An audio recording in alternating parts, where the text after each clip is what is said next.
आप सभी साथियों का एक बार फिर से मैं आपकी अपने YouTube चैनल हिंदी ज्ञान पब्लिकेशन पे हार्दिक स्वागत और अभिनंदन करता हूं।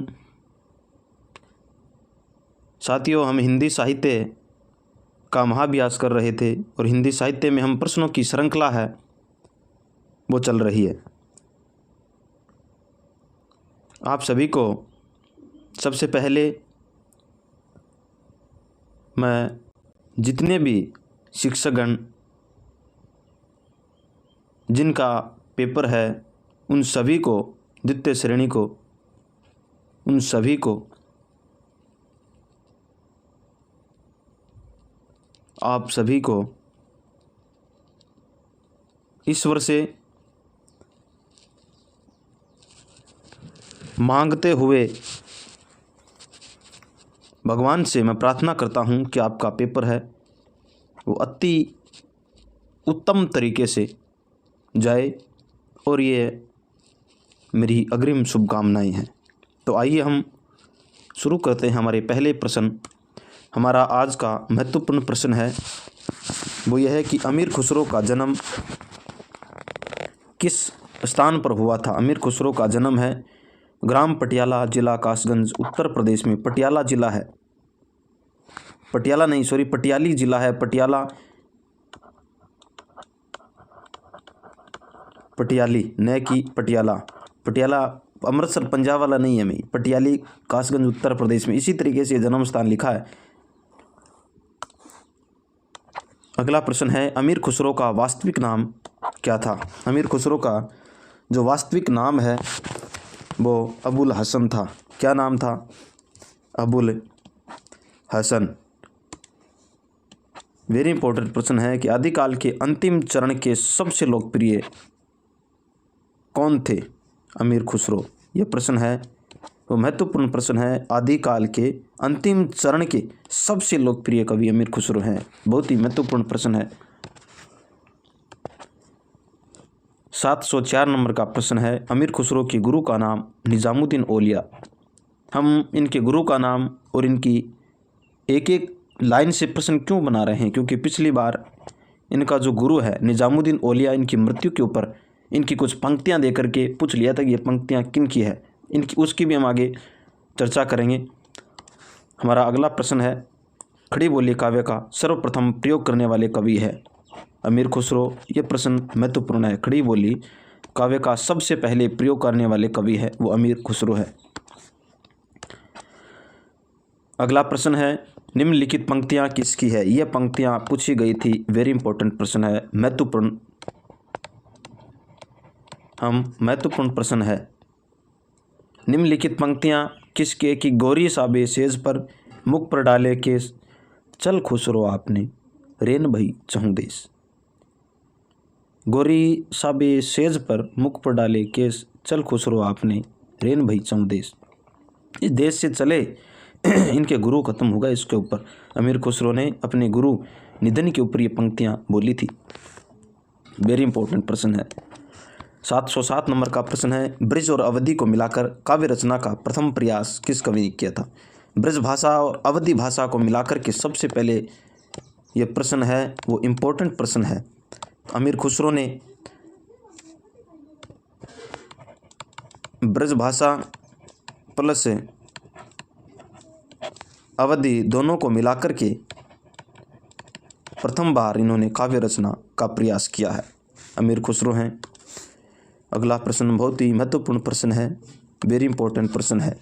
डॉक्टर रामकुमार वर्मा ने हिंदी का प्रथम कवि किसे माना है। हिंदी का प्रथम कवि और डॉक्टर रामकुमार वर्मा ने अमीर खुसरो को डॉक्टर रामकुमार वर्मा किसने डॉक्टर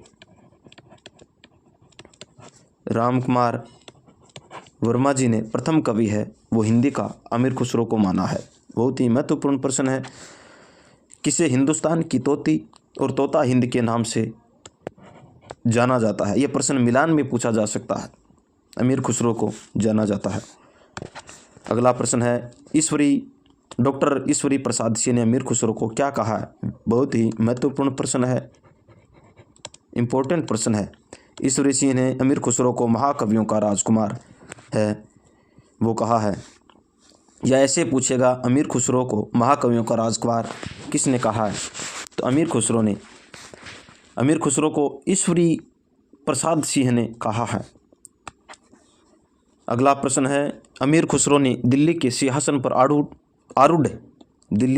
पर आरूढ़ कितने शासकों का उत्थान और पतन है वो देखा है? 11 शासकों का उत्थान और पतन इन्होंने देखा है। अगला महत्वपूर्ण प्रश्न है, आचार्य रामचंद्र शुक्ल ने अमीर खुसरो की कितने प्रकार की भाषाएं हैं वो बताइए? 2 प्रकार की भाषाएं हैं वो बताइए। इन भाषाओं की चर्चा हम अगले प्रश्न में करेंगे। अगला प्रश्न है, वेरी इंपॉर्टेंट प्रश्न है, महत्वपूर्ण प्रश्न है। जहाँ आचार्य रामचंद्र जी शुक्ल का नाम हो वो प्रश्न अपने आप ही महत्वपूर्ण रूप ले लेता है। आचार्य रामचंद्र शुक्ल ने अमीर खुसरो की 2 प्रकार की भाषाएं बताई, वो निम्न में से सही हैं। कौन सी भाषाएं हैं जो आचार्य रामचंद्र शुक्ल ने बताई है? ठेठ बोलचाल की खड़ी बोली, ब्रज भाषा, प्रचलित काव्य भाषा, दोनों सही है, इनमें से कोई नहीं। तो आचार्य रामचंद्र शुक्ल ने एक तो ठेठ बोलचाल की भाषा बताई और एक बताई ब्रज भाषा, प्रचलित काव्य इन्होंने किया, तो दोनों भाषाएं हैं वो सही है। तो तीसरा ऑप्शन है वो सही हो जाएगा। अगला प्रश्न है, अमीर खुसरो की भाषा ठेठ बोलचाल की खड़ी बोली में निम्न में से किन्हें शामिल किया जाता है? ये प्रश्न महत्वपूर्ण है, इम्पोर्टेंट हम प्रश्न है वो रखेंगे। पहेलियाँ, मुकरियाँ, दो शकुने की भाषा, ये सभी ठेठ बोलचाल की भाषा के अंदर है, वो इनको रखा जाता है।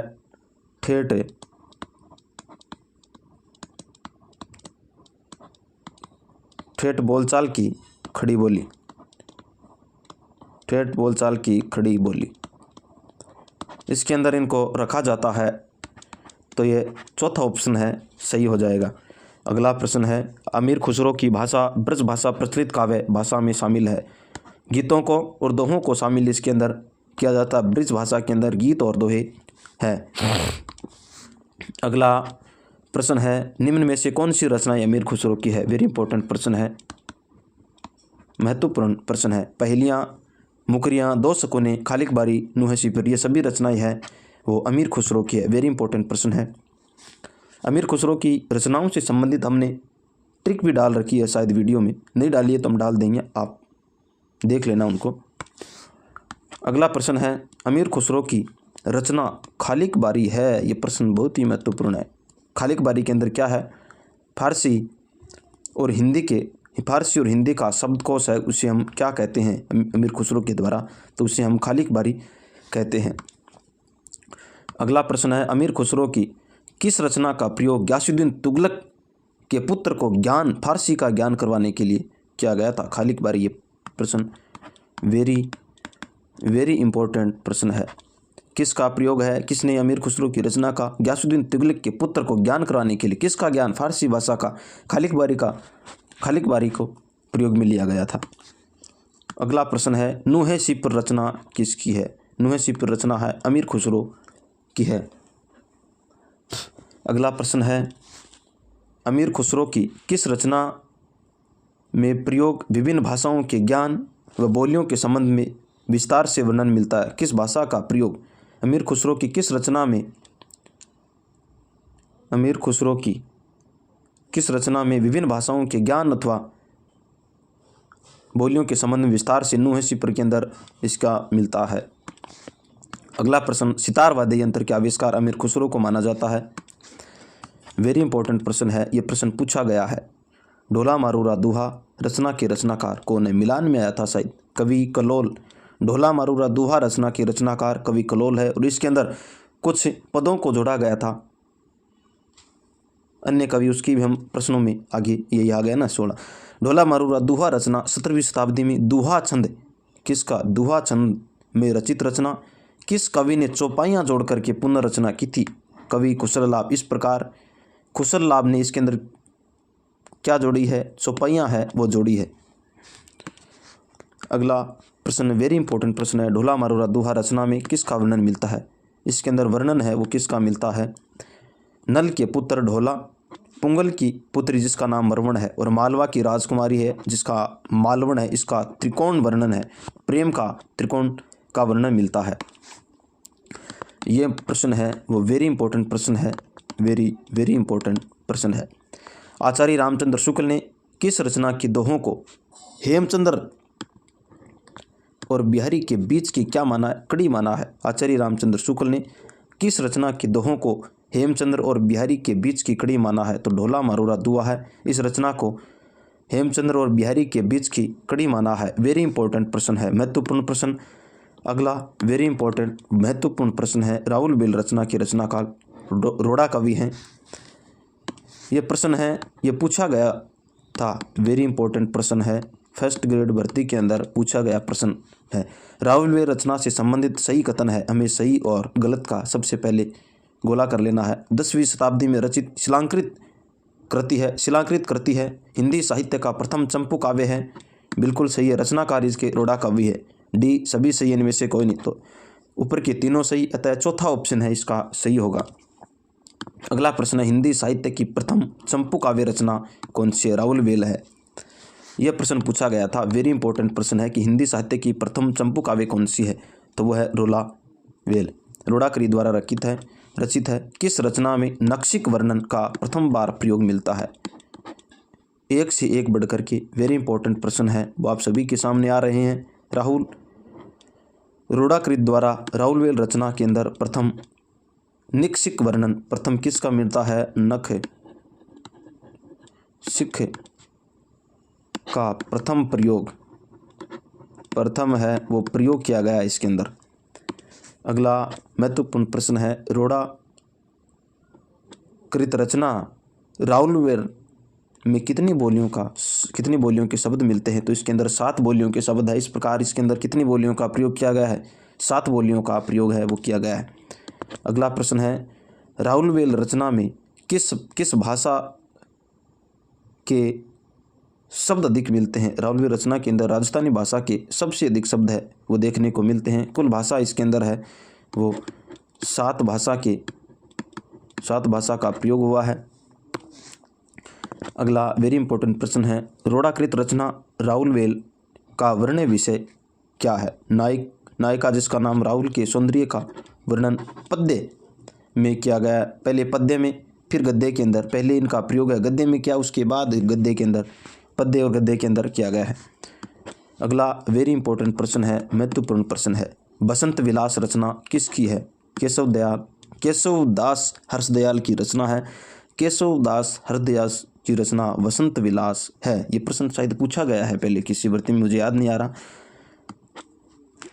अगला प्रश्न 734 नंबर का प्रश्न है, केशवलाल हर्षदयाल के द्वारा रचित रचना बसंत विलास किस प्रकार का काव्य है। ये श्रृंगारिक काव्य है। किस प्रकार का काव्य है, श्रृंगारिक काव्य है। अगला प्रश्न है, उक्ति व्यक्ति प्रकरण रचना के रचनाकार कौन है, दामोदर कवि।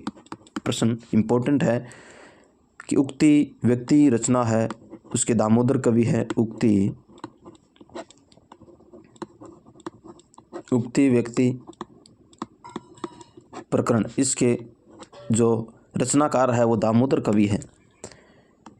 अगला प्रश्न है, महत्वपूर्ण इंपॉर्टेंट प्रश्न है, 12वीं शताब्दी में रचित रचना उक्ति व्यक्ति प्रकरण रचना किस प्रकार का ग्रंथ है। यह हमें याद रखना है, वेरी इंपॉर्टेंट है कि व्याकरण 12वीं शताब्दी के अंदर लिखा गया कौन सा व्याकरणिक ग्रंथ है, तो उक्ति व्यक्ति प्रकरण व्याकरणिक ग्रंथ है।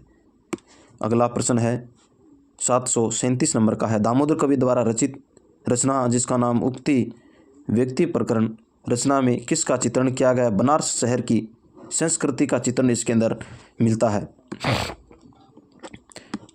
महत्वपूर्ण प्रश्न है, वर्ण रत्नाकर रचना के रचनाकार ज्योतिरायेश्वर ठाकुर है। कौन है, ज्योतिरायेश्वर ठाकुर।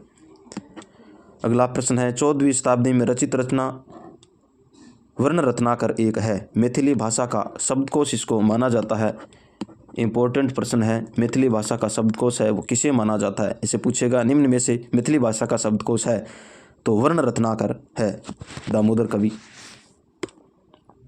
ज्योतिरायेश्वर ठाकुर की ये रचना है। दामोदर कवि की जो एक अलग है रत्नाकर। मैथिली गद्य की प्रथम रचना किसे माना है। मैथिली गद्य की प्रथम रचना किसे माना है, वर्ण रत्नाकर। किस रचना को मैथिली भाषा का विश्वकोश कहा जाता है? ये प्रश्न पूछा गया है, वेरी इंपॉर्टेंट प्रश्न है। ज्योतिरायेश्वर ठाकुर द्वारा रचित वर्ण रत्नाकर को माना जाता है। अगला प्रश्न है, ज्योतिरायेश्वर ठाकुर कृत वर्ण रत्नाकर रचना में किसका चित्रण मिलता है? हिंदू दरबार और भारतीय जीवन पद्धति का यथार्थ चित्रण जो थे उन्हीं को इसके अंदर दिखाया गया है। अगला प्रश्न है, आचार्य रामचंद्र शुक्ल ने किस काल को अनिर्दिष्ट युग प्रवृत्ति का काल कहा है? वेरी वेरी इम्पोर्टेंट प्रश्न है। आदिकाल को इन्होंने अनिर्दिष्ट युग प्रवृत्ति का काल है वो कहा है। ऐसे पूछेगा, या तो आदिकाल को किसने अनिर्दिष्ट युग प्रवृत्ति का काल या युग प्रवृत्ति का काल कहा है? तो आचार्य रामचंद्र शुक्ल ने। अगला प्रश्न है, वेरी इंपॉर्टेंट प्रश्न है। आचार्य हजारी प्रसाद द्विवेदी ने किस काल को अत्यंत व्याघात और विरोधों का काल या युग कहा है? वेरी इंपॉर्टेंट प्रश्न है। आदिकाल को इन्होंने कहा है अत्यंत व्याघात और विरोधों का काल, हजारी प्रसाद द्विवेदी ने। वेरी इंपॉर्टेंट प्रश्न है, वेरी वेरी इंपॉर्टेंट प्रश्न। तो आज के हमारे इतने ही प्रश्न थे। मिलते हैं हम अगली कक्षा में आगे की प्रश्नों की चर्चा के साथ। एक बार पुनः आप सभी को जिनकी एग्ज़ाम है द्वितीय श्रेणी शिक्षक वालों को अग्रिम शुभकामनाएं देता हूं। मिलते हैं हम अगली क्लास में, तब तक के लिए आप सभी को धन्यवाद।